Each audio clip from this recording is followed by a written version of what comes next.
Right, I'm back for another dyeing session. This time I'm dyeing merino. As you can see, I soak it in these bags. I soak it in water with a bit of citric acid or vinegar added, and I just roll them into a ball and put them in there to soak. Alright, do 4 at a time again.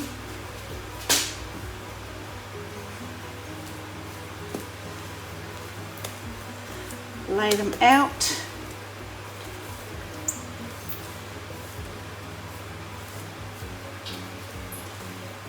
This is Australian merino, grown and processed in Australia.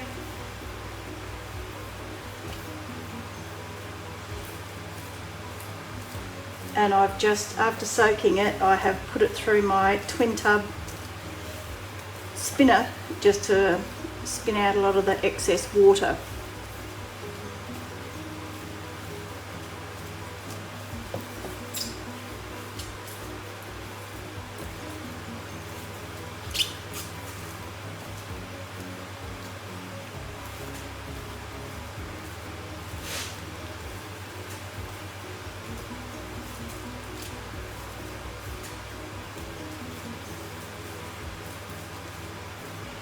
Very cold day here today. I thought yesterday it was cold and it was only about 13-14 degrees, but I reckon it must be colder than that today. We've had a fairly overcast day, a bit of not drizzle but heavier than fog, but not much real rain. A bit of rain would be very nice actually on the farm today, so far this year. Our crops could certainly do with it.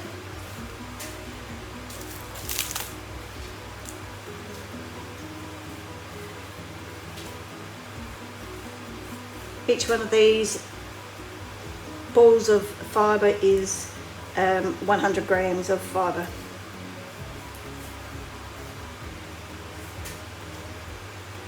Okay, rightio, there we go.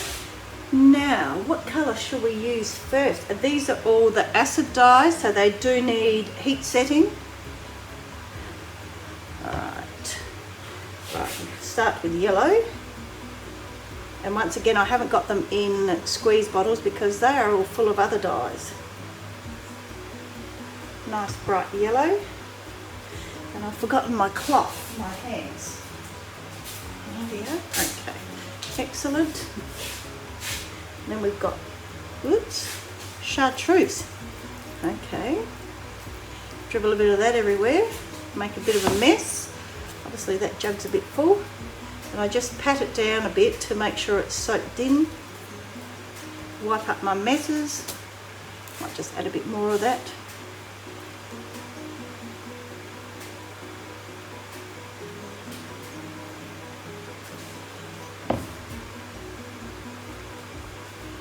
Don't want to handle your fibre too much, or you can felt it a bit.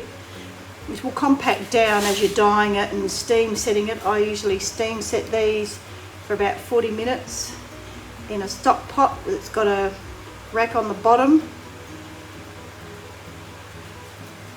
and then I let them sit overnight and rinse them out the next morning when they're cold. In cold water, I'll rinse them. We don't have a purple. Okay, we'll have to use pink next. When you're putting the dye on, think about where your colours join. What colour do they make when they mix together?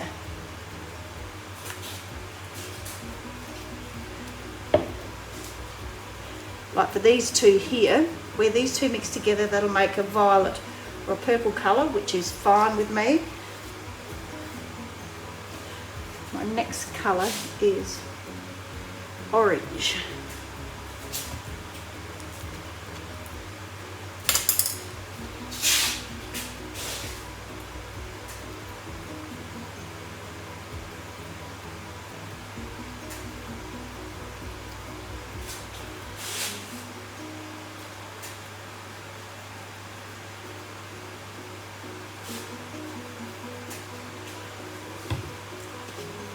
Wipe my hands in between.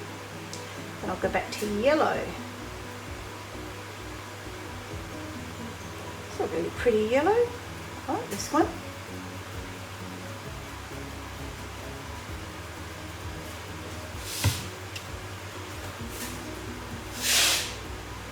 Chartreuse.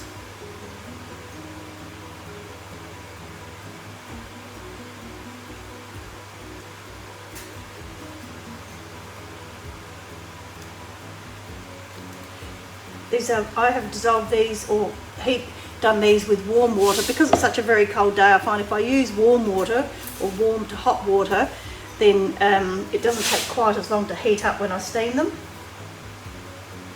rather than starting from cold. But you can start from cold. There's no reason you can't. Like once these get cold, I would still use them. I wouldn't heat them up again.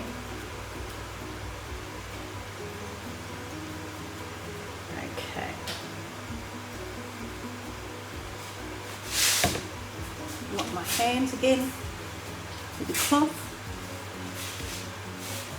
I might just have a look underneath what's happening. I think this is pretty good all the way through. I don't think I'll turn it over to do the other side. I might just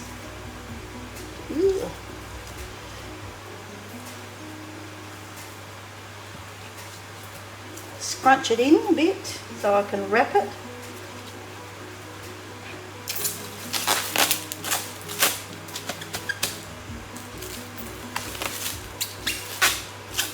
Pallet wrap I use,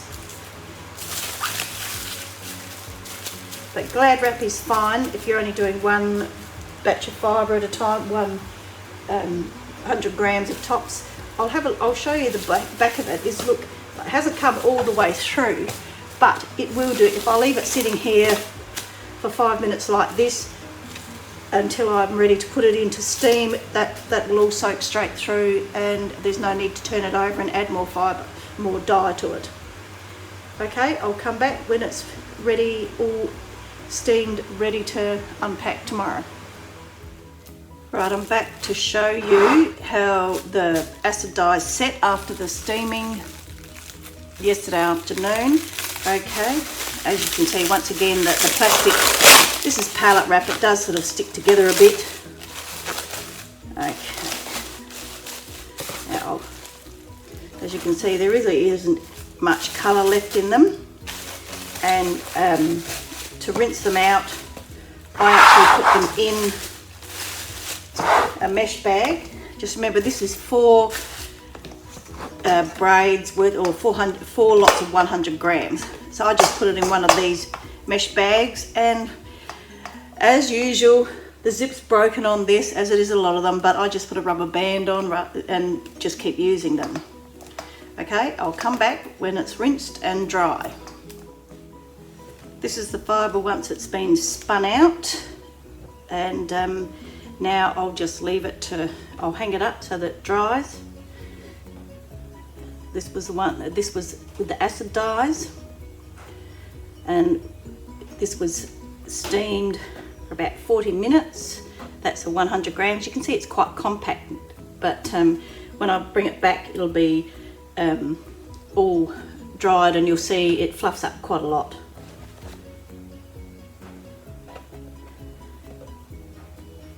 Really nice bright colours. Oh, where's the end of it?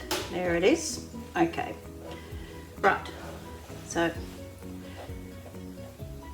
I'll bring it back once it's dried so you can see just how much it fluffs up. I'm back to show you the merino tops that we dyed with the acid dyes that were heat set. This is the finished dried tops. Each one of these is 100 grams. As you can see, they've fluffed up, and now that they're dry and they're nice and loose, ready for spinning or felting, whatever you want to do with your tops really. So you can see there's a slight variation where the colours have touched each other during the steaming, but that just adds to the individuality of it. I store mine as a braid, and it's just like doing a crochet chain. I braid them up, keep them nice and tidy until I'm ready to spin them, or label them and put them on my store, which is, oh dear, I'll have to go and turn that off. That was actually for my sprinkler to turn. It's on my vegetable garden. Okay,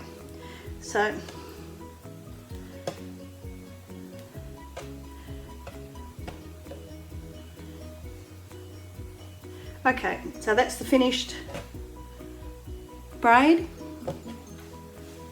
and thank you for joining me. Feel free to give me a thumbs up and subscribe, and I'll see you next video.